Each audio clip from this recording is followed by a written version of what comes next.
Hello, and welcome to Gnostic Tarot Cards Module 4, Alchemical Symbolism and Similarities in Continental Tarot.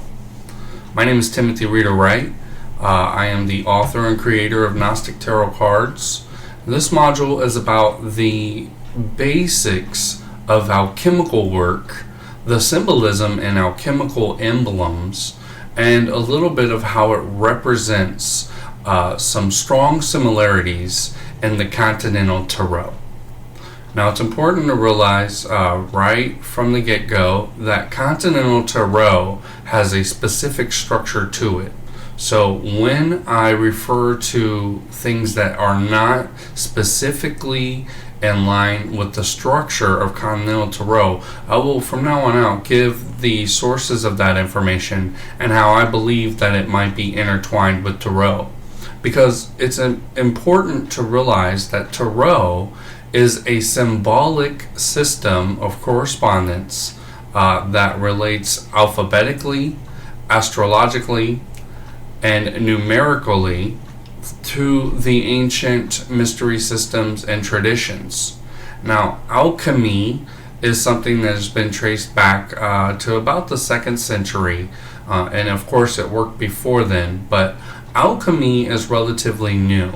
And the reason why alchemy is so important when doing the tarot is because alchemy is what we're doing when we're picking up a tarot deck and working with it.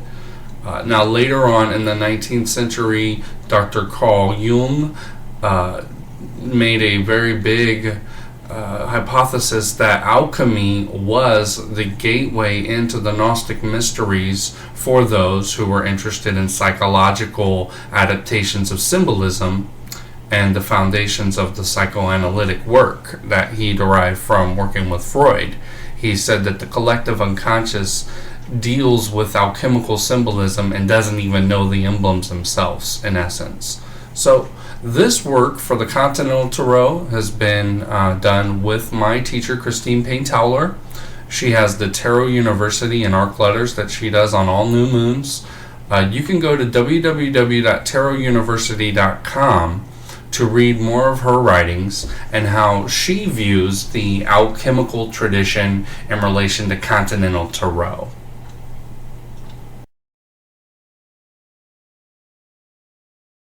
So as we get started, it's important to realize that in alchemy, everything that happens in a vessel or an alembic. The alchemical vessels are the place where the work takes place.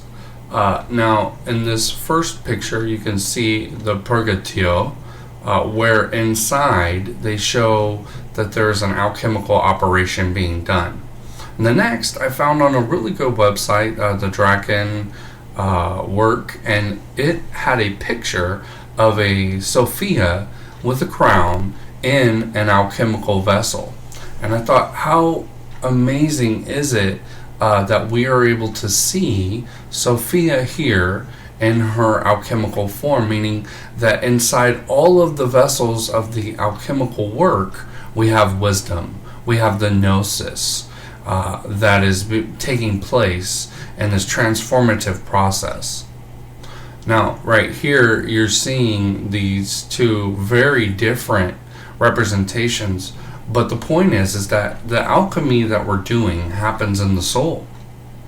Now, I'm not going to go into doctrinal information about the soul. What I will say, though, is that the soul is the repository of all the energies and elements of the cosmos and the way that we, in our physical form, interact with that. So you can interpolate whatever you want from there, but it's important to realize that there is a mediating element that is soul-like.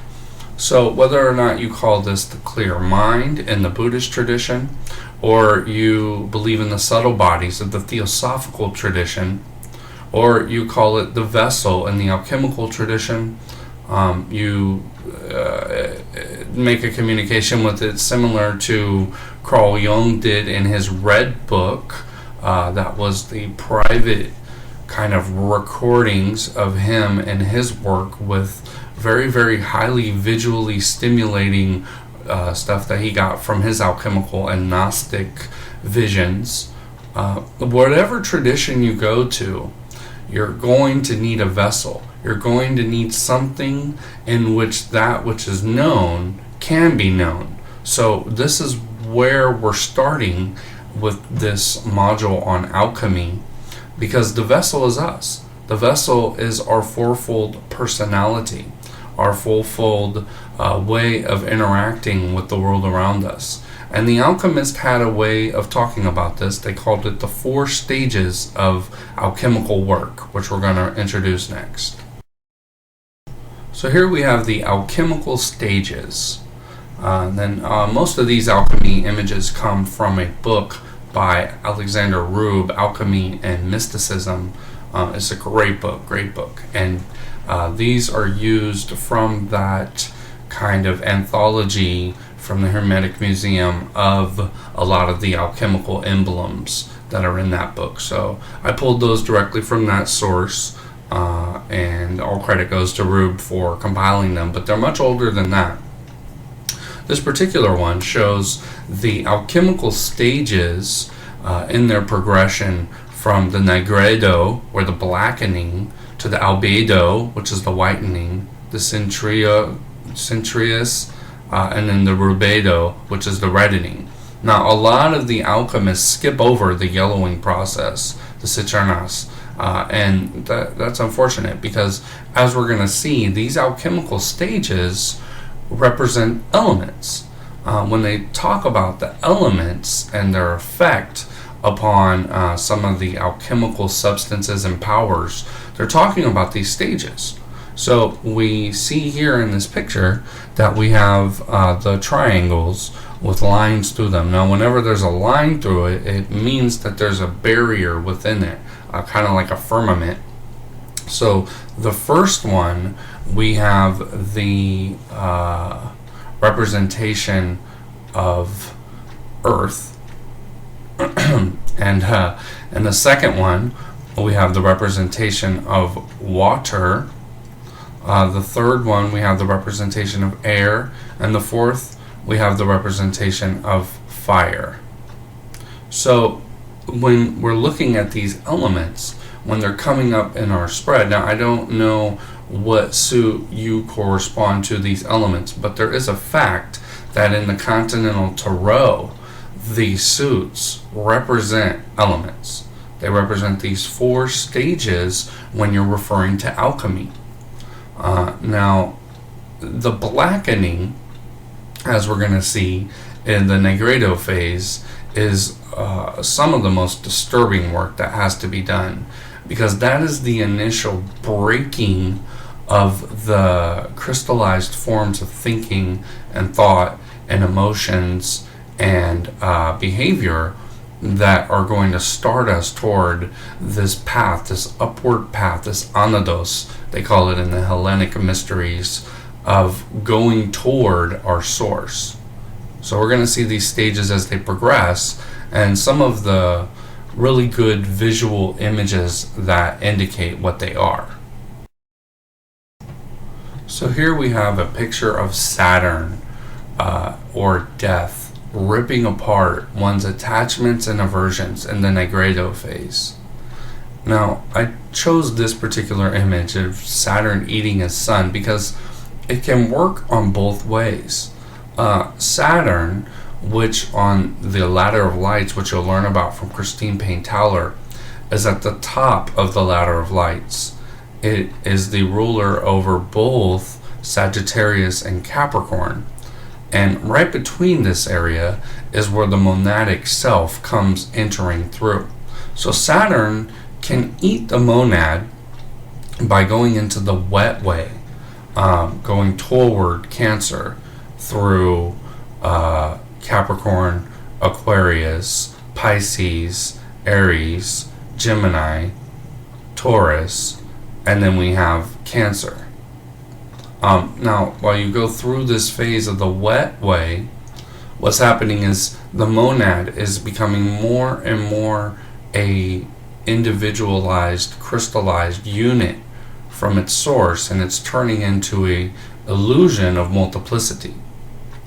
But also, starting from Cancer, you go into Leo, which is where the sun is on the ladder of lights, and you go toward Saturn again by going Leo, Virgo, Libra, Scorpio, then Sagittarius, where Saturn is again. Now this is the dry way of alchemical work. And at Sagittarius, where Saturn again eats the self, it's not eating the monad anymore. The monad never lost its monadic, meaning oneness, quality.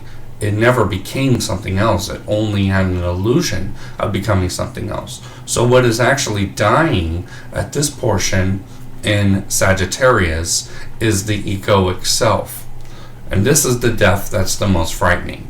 Because if you're a human being and you're listening to this presentation, we've actually already gone through the wet way.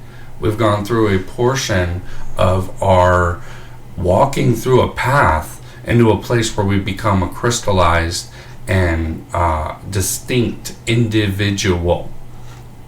But now, as we're going toward the dry way, as we're learning how to let go of attachments and aversions, similarly to the Eightfold Path in Buddhism, we're learning how to die to that crystallized self. And this is the Ananatman that they're talking about in Buddhism. They're not saying that there is no soul. They're saying that there's no distinct soul from the one monadic soul, from the one essence of being. Because when you get into the high Vajrayana teachings of the Tibetan Buddhist tradition, it starts to show that there is a ground of all being. They call it the mind of clear light. And they show it as a place of actual arrival, of enlightenment. But you have to get off the wheel. You have to get off the zodiacal change within this alchemical work. That's why astrology and alchemy almost go hand in hand. And on alchemical emblems, you're going to see lots and lots and lots of astrological figures. Saturn, for one, which we're looking at now, always represents the Negredo. He always represents the pulling apart of either the monad or pulling apart of the egoic self back into the monadic identity. Next we have the whitening, or albedo, the turning all that was chaotic and disorganized into pure essence. So this is where we're going to start after we go through the Negredo process. Once we go through the stripping, through the painful choosing of one way or another, of going more toward the dry way by getting rid of our egoic perceptions, or getting more involved and entwined in the wet way by becoming stronger and stronger a self and taking on these aspects, are we going to progress toward the whitening. Now, a lot of times it can seem like we're whitening our life, turning it into a pure essence of happiness and joy, but it's actually turning more chaotic. This is when darkness tries to pretend that it's light. This is not a bad thing. This is just when Saturn kills the monadic self and devours it by giving it its entire entity over to Saturn. And this is what happens as we go into the wet way, when we get to a place where we're completely and utterly egoic and there's no way to break it off. And that is the symbolic Saturn eating us when we get to the lunar, the end of the wet way, when the moon has totally absorbed everything, when we are rooted into, which you're going to see later, our moon or lunar force, which is at the bottom of our chakra tree, and the Muladhara chakra, the root chakra. Now, in the whitening phase, we're purifying by a specific karmic purification. We're purifying ourselves to a place where everything that was chaotic now has an essence. And this is not essences, this is a essence, meaning we are recognizing at a soul level the monadic self that we were. And this is when we become pure meaning everything that's chaotic is now organized. But we haven't actually gone anywhere. This is just the beginning of the work. So the albedo a lot of times will seem like the bliss that we're going for, but it's not actual cessation. It's just a cessation of that which was created, but it's not a real enlightenment. I remember reading in the Lamrim books of Tibetan Buddhism where they talk about it's important to realize that a cessation of pain is not a cessation of the cause of pain. It's just of the symptoms that we're having in relation to the choices that have created pain. Now, this is a lot about karma and the wheels of dependent origination that they talk about in Buddhism, but it's important to realize that this goes through the alchemical process. The alchemical process is about turning that which is chaotic into a pure essence, and part of that is the albedo phase. So as we can see, there's 4 phases. There's the negredo, the albedo, the citronous, and the rubedo, which we're going to talk about next. But this is where we start toward the dry way. Okay, so next we have the yellowing, the citronatus. And we can see that the sun, the king in the middle, is the male principle being created. It's a sort of priesthood, a shamanic purification and active principle in the cosmos. Now you can see here that all of the planets, we have on the left the moon, bottom Mercury, then next we have Venus, then Mars, then the next we have Venus, then we have Jupiter, then we have Saturn, and they're all taking their crowns off and putting their light into the sun, or the sun is lighting their crowns. Either way, we can see that the fire that was created has created this king who is also holding the caduceus, but is the sun. They have this solar orb in his hand. And what it's showing is that when the purified metals or chakras are all at their culmination, they take their crowns off in their planetary bodies and they reflect that ray. They're offering this attainment which they've gotten, which is the crown chakra being opened and made available. And you can see that there's rays penetrating through the heart of the sun. This is what they call in theosophy the solar logos. Now it's important to get these terms right off the bat, because the solar logos is the power behind the sun. This is the analogy that is being represented when we see the sun in alchemical emblems. It's this male-like solar logos. So we have Sophia, which is the soul, experiencing all these effects of the solar logos and planetary bodies. And we have the monadic self that is also incarnated in to this experience. So this yellowing is becoming the sun. We're identifying, we're creating affinity with the sun. And this is a lot of times represented by priesthood, a Melchizedekian priesthood, or a kind of shamanic initiatic priesthood, where you're becoming a servant for this logoic force. Now, why are we talking about this in Tarot? It's because these elements are inherent, like we're going to see in the Alchemical Tarot by Robert Place. Their inherent symbolism is right smack dab in our cards. And so this is happening. Just like I talked about in the Module 3 about alphabetical mysticism and Continental Tarot, this alchemical work is happening. We are becoming more and more shamanic. The more we work with the Tarot, with the Mother Principle, then we are getting stronger and stronger on the Father Principle, because the will is being given up toward a form of affinity toward this solar logos. So you can go and Google some of these terms if they're not making sense, but the language isn't the most important. The thing that's important is the experience that we have from utilizing this symbolic language. So when the solar logos lights us up, all of our 7 chakras are in a place where we're now experiencing an enlightenment of the heart. The heart is lightened. And it's becoming as light as a feather, where we can pass through the halls of Mott. Because as we're going to see next in the Albedo, which is the culmination, that both of our pillars are going to be united. And we'll talk about that next.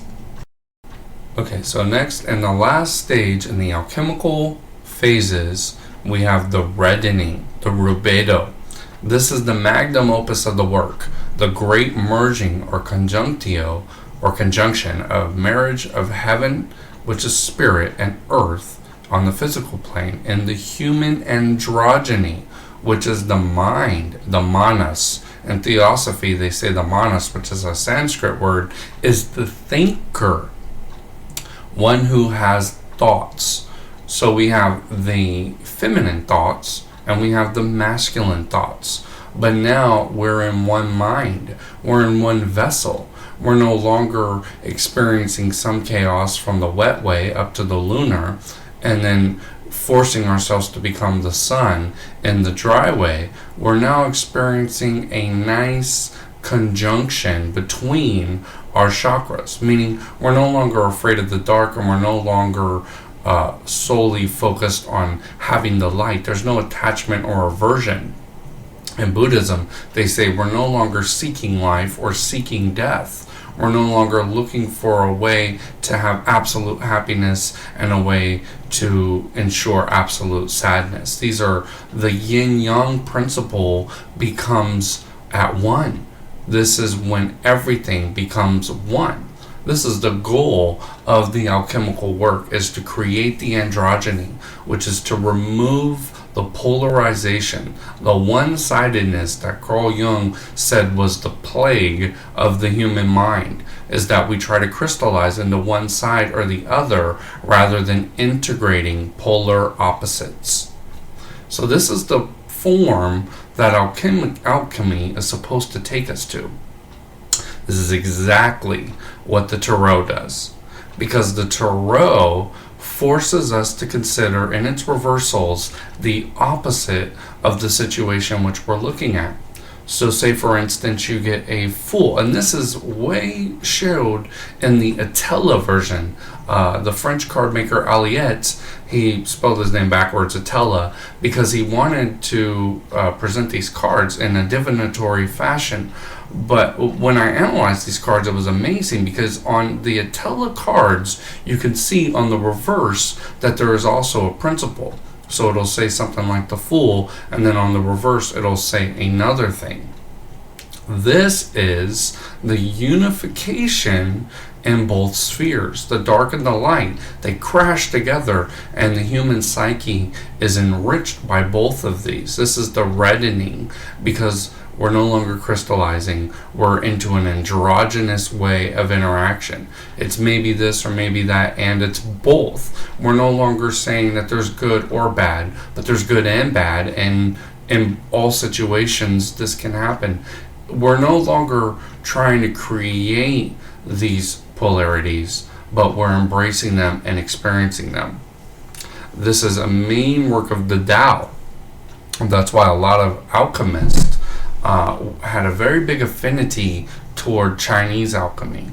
One of my favorite alchemic kind of texts is by Mentak Chia, where he talks about using this cook pot in the stomach, which is actually the hara, which is the solar plexus chakra in the Hindu system. He talks about heating this up. It's just like the work they talk about in our Western form of alchemy. You set the fire to the vessel and you start to experience changes within. So this is something that we're going to strive for in our Tarot work. And the way we do that we go through these stages, is recognizing these elements as they come up in raw form and in their gross, physical, most dense form. So we're going to look at that as well. So next we have the three alchemical substances. We have the sulfur, we have the mercury, and we have the salt. Now you're going to see a lot of these emblems in every alchemical pretty much text that you see, because these are not just physical substances. That's what Julius Evola in the Hermetic tradition, which was introduced to me by Christine Payne-Towler, talks about. He says that we're so used to living in a physical fashion that we take sulfur and mercury and salt and all the planets in their physical form, and we say, how can this do this and how can that do that? But what we're talking about, and which I'm going to show in the next slide, is what Boehme talked about, the foundations behind these alchemical substances. So sulfur was not actually this chemical sulfur, and mercury, we're not talking about this fluidic mercury that you can hold in your hands, or salt like you would shake out of your salt shaker. What we're talking about here are divine principles. These are the actual three Trinity principles, Trinitarian principles, the triune principles that are of the one. You cannot have one whole without the three. And that is a lot of Boehme kind of philosophy. It also goes back to the Gnostics, who talked about the pleroma. They talked about how, the syzygies were created by one whole. But what is important to realize is that you cannot go into the forms of manifestation through the planets without the four stages, the four worlds, the four elements. And to get to the four, you have to have the three. You have to have the sulfur, you have to have the mercury, you have to have the salt. Now sometimes these go by different names, like the Father, the Son, and the Spirit, which is a big item of contestation, because we actually have mistranslated in the Greek the Spirit to a masculine, which it was never supposed to be a masculine. It was supposed to be feminine. The Father, the Mother, and the Son. And that is why Kabbalah shows us so much more of a holistic Trinitarian kind of view, because we have the Father pillar, the Mother pillar, and the middle pillar is where the Son is. So we're going to look a lot into that, but it's important to realize that when they talk about these substances, which I'm going to show in the next slide, they're not talking about physical things per se. They're talking about that which created the physical, if it's there at all. They're talking about the essences behind it. Okay, so here's pretty much the central piece of why this alchemical work is being shared. This is Jakob Bohme, or Bohme, or Boehme, however you want to say it. I say Bohme, just because I'm not German and I pretty much don't know the accents, but that's how I say Jakob Bohme. So Jakob Bohme was a theosophist. Now, not the theosophist of the Theosophical Society. He was a philosopher of wisdom, a theosophist. And he had great visions. He wasn't an educated man, but he had great visions, which actually he wrote about as a Protestant, and they thought he was absolutely nuts. They said, we don't want you around here. And you can read a lot about this in one of my favorite books, is Franz Hartmann's Life and Doctrines of Jakob Bohme, which is actually free on Sacred Texts. So if you look that up on Sacred Text, you'll actually get a whole text of the book that gives a kind of summary of Jakob Bohme's teachings out of his own words. Great book. So this is what I got out of there. This is from the Clavis, which is the key to Jakob Bohme. Adam McLean did a copy of it, but that's also available for free on the internet. The William Law edition He says, the ancients said that in sulfur, mercury, and salt are contained all things. This refers not so much to the material as to the spiritual aspect of things, like I was referring to earlier, namely to the spirit of the qualities wherefrom material things grow. And here's the important place where he says, by the term salt, they understood the sharp, metallic desire in nature. Mercury symbolized to them the motion and differentiation of the former, by means of which each thing becomes objective and enters into formation. Sulfur, the third quality, signified the anguish of nature.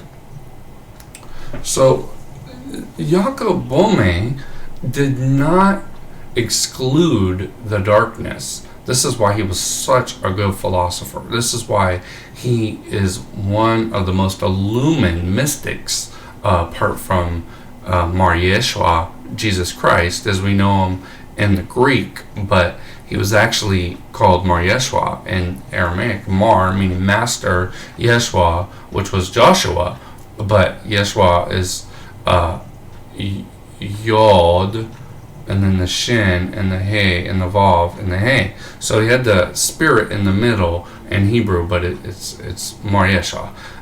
And what Boehme did that was so amazing was he had what were called these visio beatifica in the Hellenistic theology and tradition.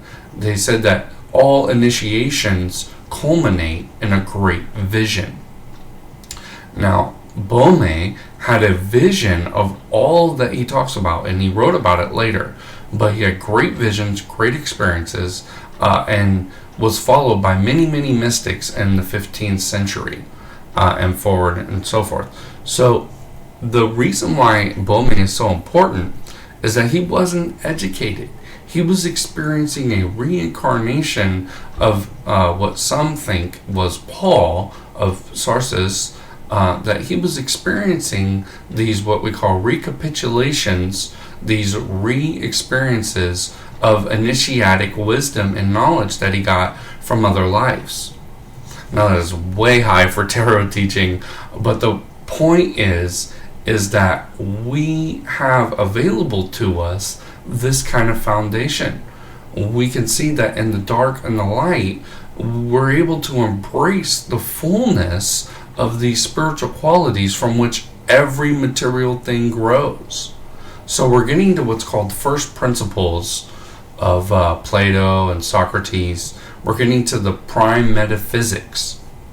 And that's a lot of what Boehme talks about. He goes through in depth about the sulfur, mercury, and salt, the first, second, and third qualities. And in the key, you'll actually see some more mystical, kind of alchemical looking work. But he gives these particular forces, the Father, the Son, and the Mother, these qualities. And this is where the study goes into play, because we're looking at the salt and we're looking at the sharp desire in which nature wants to become.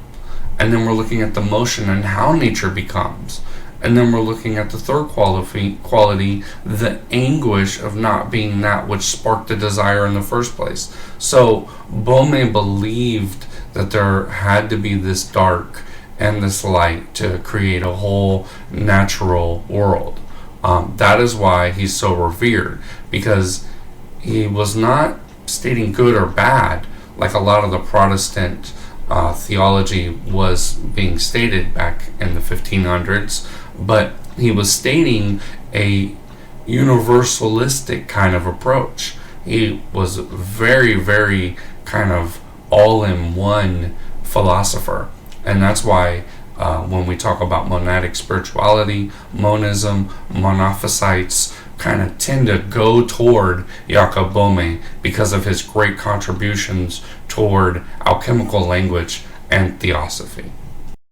So here's where I just had a picture from Alexander Rube's book that showed these 7 metals, and we have Saturn, we have Jupiter, Mars, Venus, then we have the Sun and Mercury, and they're showing these lines into the vessel, and they're showing how all these things, these principles, have merged into one soul.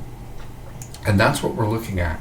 In the macrocosmic world, we're looking at how these 7 properties, these 7 principles, whatever you want to call them, these 7 planetary bodies are influencing us. How we have gained these qualities through our fall into matter, so to speak, and now we're looking at how they affect us, what's going on. So the 7 metals are the 7 planets. And on the next slide, you're going to see a little bit why this is kind of something that isn't talked about so much, but that needs to be said, because we're seeing that Saturn is the lead, and Jupiter is tin, Mars is iron, Sol, this is the sun, is gold, Venus is copper or brass, Mercury, quicksilver, and Luna, the moon, is silver. Now, this is really, really important to get, because when in alchemical literature they're talking about this, they're also using symbols for the actual metals. These really relate to the 7 centers within the subtle body. These represent the chakras. These are actual, what Jung called psychic locutions inside of our psyche that we experience changes and movement in. And this is why the 3 exists in all 4 trines in the zodiac, but that is fixed. What moves are the planets. The zodiac is fixed. It doesn't go anywhere. They're just these outer boundaries of stars that also, they have elements, they have energies within them, but they're constantly being affected by the planets. And so the planets are the moving bodies of the solar system and of the spiritual realms. As we see, there's physical representations in what Kabbalah calls Malkut, but it originates in a higher realm, the Keter, and not even the Keter of the Asaya, but all the way up in the 4 worlds to the Atzulit. But we'll talk about more about that in the Kabbalistic module. But what I wanted to show was that, like Christine Payne-Towler told me, the zodiac doesn't move. It's the planets that move through the zodiac that cause the energetic forces. And just like the chakras, they are constantly rotating. They're wheels within wheels. And so we're going to look at in the next the attributions of the Continental Tarot, specifically related to the planets, the metals, and now, as we're seeing, the chakras. So here we have all planetary trumps. The minor arcana have astrological values, is what I wrote here. Now these are all images from Robert Place, his Alchemical Tarot Revised. That has actually come back to us, and it's really inexpensive, 30 or 40 bucks. I have the images here that I use for kind of meditational purposes, but if you want to buy that, by all means go buy that deck. It's great. And if you're looking to go into alchemy, Robert Place has done tremendous amount of synthesis in alchemy. So I'm giving the values here. Obviously we can see on the High Priestess, which is the moon. On the Fool is the sun. Now, like I said, these are continental values. These are the Continental Tarot. This is all across the continental system. You're going to see these particular values. So the Fool is the sun. The star is Mercury. The Empress is Venus. Strength is Mars. The Emperor is Jupiter. And Justice is Saturn. So now on your chart, which you pull up astrologically, you can start to see where your chakras are moving, how they're going through. And when we look at the zodiacal operations in alchemy, we're going to also see what kind of things are happening when a planet moves to this area. And it's important because now we're starting to see the universe as a dynamic whole. It's not this static, fixed Newtonian atom that is fixed and not moving. In quantum physics, we're seeing that everything is moving. Everything's in flux. That because we enter in as the observer into these realms of subtle reality on the Planck and the superstring scale, we're seeing that we can't be extracted from the equation. That is what Heisenberg's uncertainty principle says, is that because there's all this movement, because nothing is in a state of fixity, these dynamic forces are creating. This is nature's creation. This is when we get behind the tarot and what's happening, it's showing us not only what chakras are moving, but it shows us what planets are doing. It shows us what energies are being cultivated in nature. So when we get really good at this, we can start to see these qualities as they are showing in all the kingdoms. We have the mineral, which is the rocks and all of those forms of life. We have the vegetable, which is a little bit higher up, and we have the way that the sun affects those plant-based vegetable forms. Then up, as we go into the animal form, we see that there's a movement of these 7 planetary values in animals, humans, and devas, and so on and so forth. So it's important to realize that the zodiac doesn't really move. We move through it around the sun, and the planets move around it. And wherever it's at in the zodiac is stating where that planet is getting a little bit of energy from and influencing us. We're the microcosm. We are the condensation of this great big, which isn't even a sufficient word, but this gigantic, infinite cosmos that is influencing us. So if you're one of those that's been disturbed into a place where you're looking at these mystical techniques and practices, this is why the planetary values are so important. And this is why when we do a tarot spread, if we're using Continental tarot, we're able to use also alchemy, astrology, alphabetical mysticism, numerical symbolism, sacred geometry, and all the other practices that are magical and theurgic that allow us to interact with this dynamic whole. Okay, so now we have J. Payne-Towler in the book I was referring to earlier, Alchemy and Mysticism by Alexander Rube. J. Payne-Towler said that each one of the planets had a kind of operation that was happening. Now you can see these in a lot of the vessel images. They show a lot going on, and I don't have time in this introductory module to talk about all the alchemical processes, but we can see here their correlation. I have put Zodiac here so it's a little bit easier to see, but you see up where Capricorn is down to Gemini, we're seeing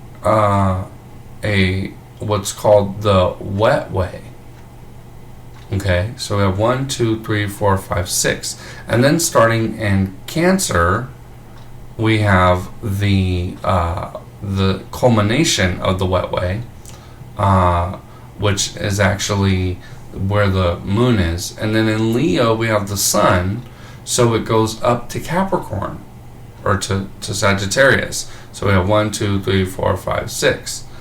And what it's showing is there's 2 halves here of the 12. It's showing that there's from the middle at the top between Sagittarius and Capricorn, there's the wet way. And then right where it actually should be Leo, but right where Leo starts, there is the dry way. So what we're looking at here is the processes that are happening between the planets that are moving around this fixed zodiac. So in Aries, we have the oxidation. In Taurus, we have the crystallization, the fixation in Gemini, the dissolution and melting in Cancer, and the dismemberment in Leo. Then we have the separation of the solid from the liquid in Virgo. We're starting to separate from that fixity that we were talking about in the first slide. Now we have refinement through sublimation in Libra, the separation and division in Scorpio, a fixing in a waxy state in Sagittarius, fermentation in Capricorn, and that is where Saturn devours us. And then we can go up into the monadic area, or when we come back down, it goes into multiplication and scattering the lapis on the base metals in the form of dust in Pisces. So this is all language saying that we're either getting denser into our physical form, or we're going lighter and more refined into our spiritual form. Now this is a cycle that happens all the time, so it's not just one thing we're going to do, we're doing it over and over and over and over again. So this little quote from J. Pernidity was the first representation alchemically to the processes and the zodiac. And this was in the 1st or 2nd century in Alexandria that this came to pass. So I went all the way back here so we can see that alchemy and astrology was not an invention of the Boehmes or the Rosicrucians or the Templars or all those other people in secret societies that get blamed for superimposing systems upon other systems, that they were one and the same. And Continental Tarot uses both of these systems because they go back so far. So in the symbolic realm that we're talking about in Continental Tarot, we're talking about these things happening. But it takes a lot of work into the operative techniques and finding out what this knowledge is doing. And that's what they talked about in Franz Hartmann's Life and Doctrines of Boehme. It said that we need to not only know this theoretically, but we need to learn it experientially. It needs to be heart knowledge, not head knowledge, which consequently was the reason for the fall of the Luciferic angel, that it was seeing life as a scientific point of view, but was not having any operations. So this is what we're doing in these slides. We're trying to create a theoretical foundation that now is strong enough to start operative work. Okay, so here we have the zodiacal representations in Continental Tarot. I said in the beginning I was going to clearly state what is Continental Tarot and what's not. These are the attributions in the Continental Tarot. So if you're using your cards, just like the Marseille is really good to use because they're not numbered as far as Hebrew letters. So we don't have that mix-up between what system is what. We just have these cards and we can use whatever attributions we want to them. So we have the Hierophant is Aries, we have the Lovers as Taurus, the Chariot is Gemini, we have Justice as Cancer, the Hermit is Leo, the Wheel of Fortune is Virgo, then we have the Hangman is Libra, we have Temperance as Scorpio, La Diablo, the Devil, as Sagittarius, we have the Tower as Capricorn, the Moon is Aquarius, and the Sun is Pisces. Now I know because it says the Moon and the Sun that they should probably be the Moon and the Sun, but that's not the way it works. These are pictorial representations of these forces. So a lot of times it's difficult to find out what a zodiac sign means. Well, this is how Continental Tarot is so assisting in the process, because if we go to our tarot and we look at the sign that shows the card, we can see, oh wow, yeah, there's Aries. Aries is standing there all by itself. It's holding up its its scepter, its ruling power. We're starting to see this anthropomorphized way of how the sign has taken on these qualities. And then we can identify with it in our chart. So this isn't something that's separate and apart from astrology. This is intertwined with it. And these are proved Continental Tarot correspondences in the Zodiac. So when we start to see in the Zodiac this kind of work, and then in our alchemical emblems, we see the planets, it's one and the same. We now know that we have these tarot, which represent astrology, and astrology was intimately tied in with alchemy, and alchemy, theurgy, and magic. So we're getting deeper and deeper into the layers of correspondence. And then once we go into theurgy and magic, we're going to see that it all ties in Kabbalistically, because that is our Western way of dealing with the internal system, similarly to the Hindu fundamental system of the chakras and the microcosm. So we're looking at the macrocosmic structure of the tarot. Here's a nice little picture and quote that I got from the book Paracelsus by Walter Pagel.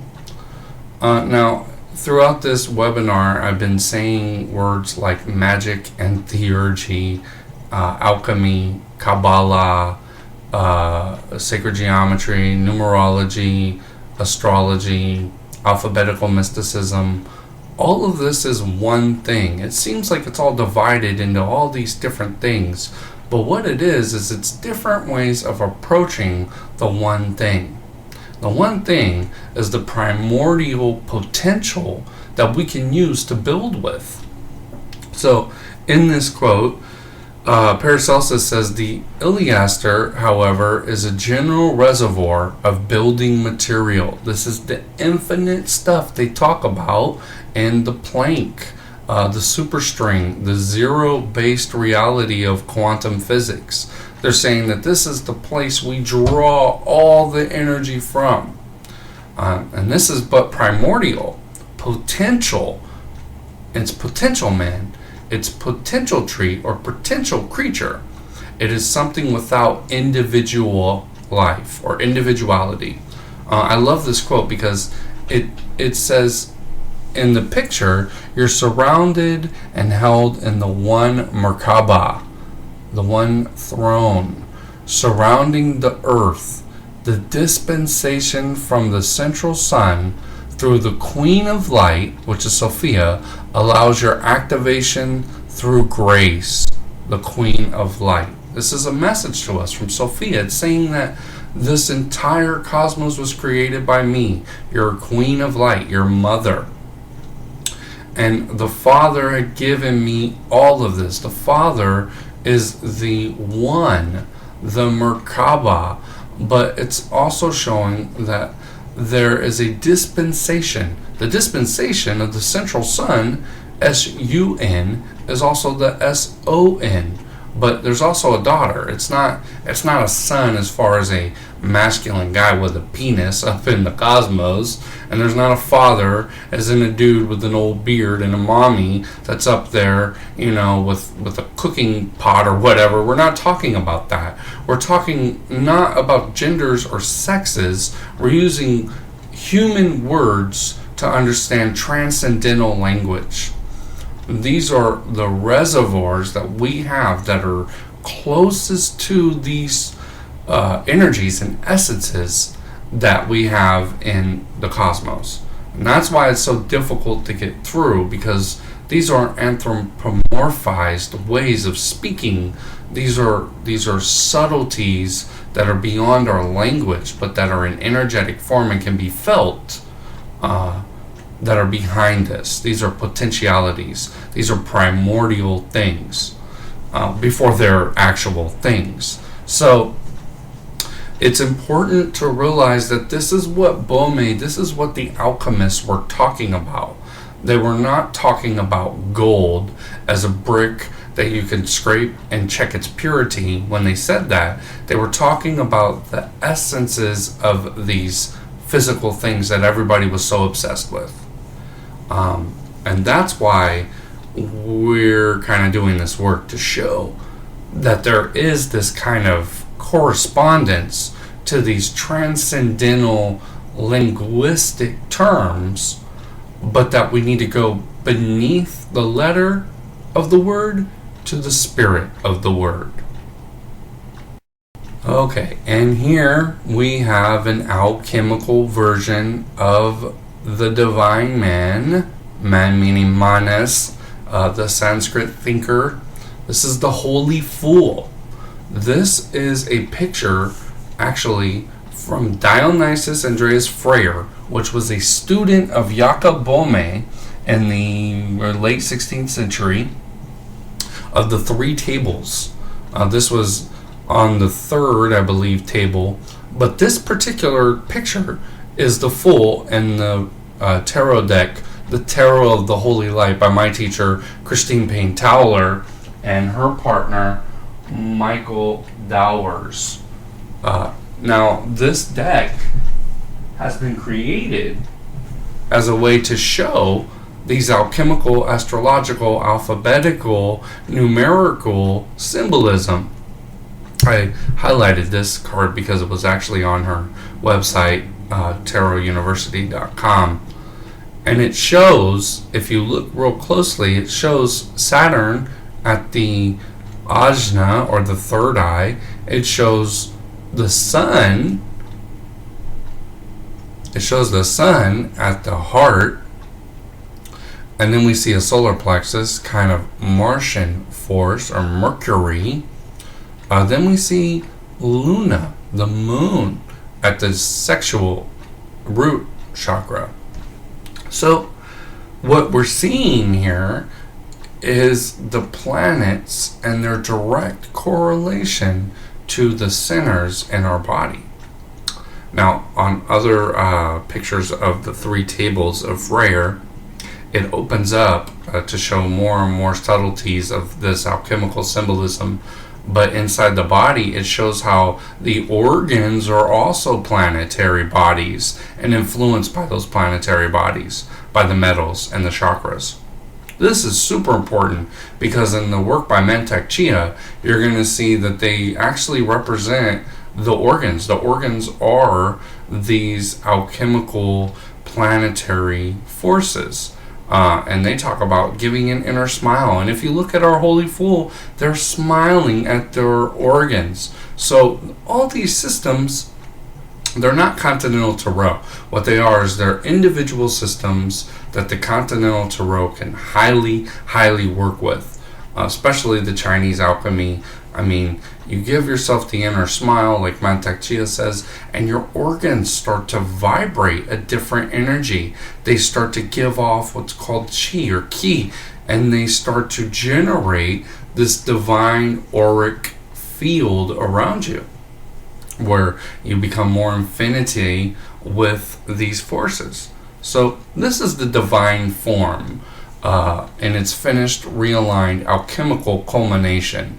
This is all four stages we talked about complete, where you see the right hand side, which in Kabbalah it's called the mother pillar.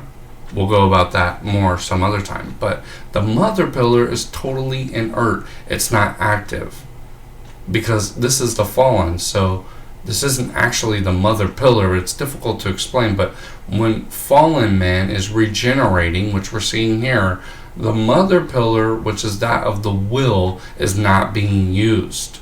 The father pillar, which is going up, is in alignment with the higher crown centers. Again, this is not dude and woman. This is these transcendental energies that work within us. This is the conjunctio. This is the marriage between the father and the mother, the king and the queen. This is what we're seeing. But it takes a lot of explanation, and it takes a lot of subtle perception.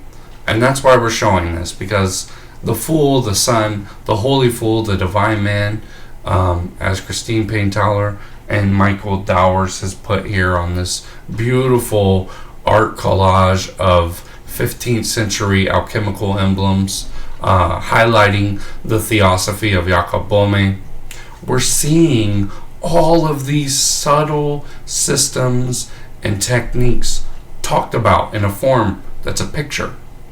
That's why I stand so behind this deck, because looking at this picture, you can open up your mind to the primordial Iliaster of Paracelsus, and you can allow your mind to be imprinted upon, to be overshadowed by this higher, great force of the primordial sun that we call the Christos.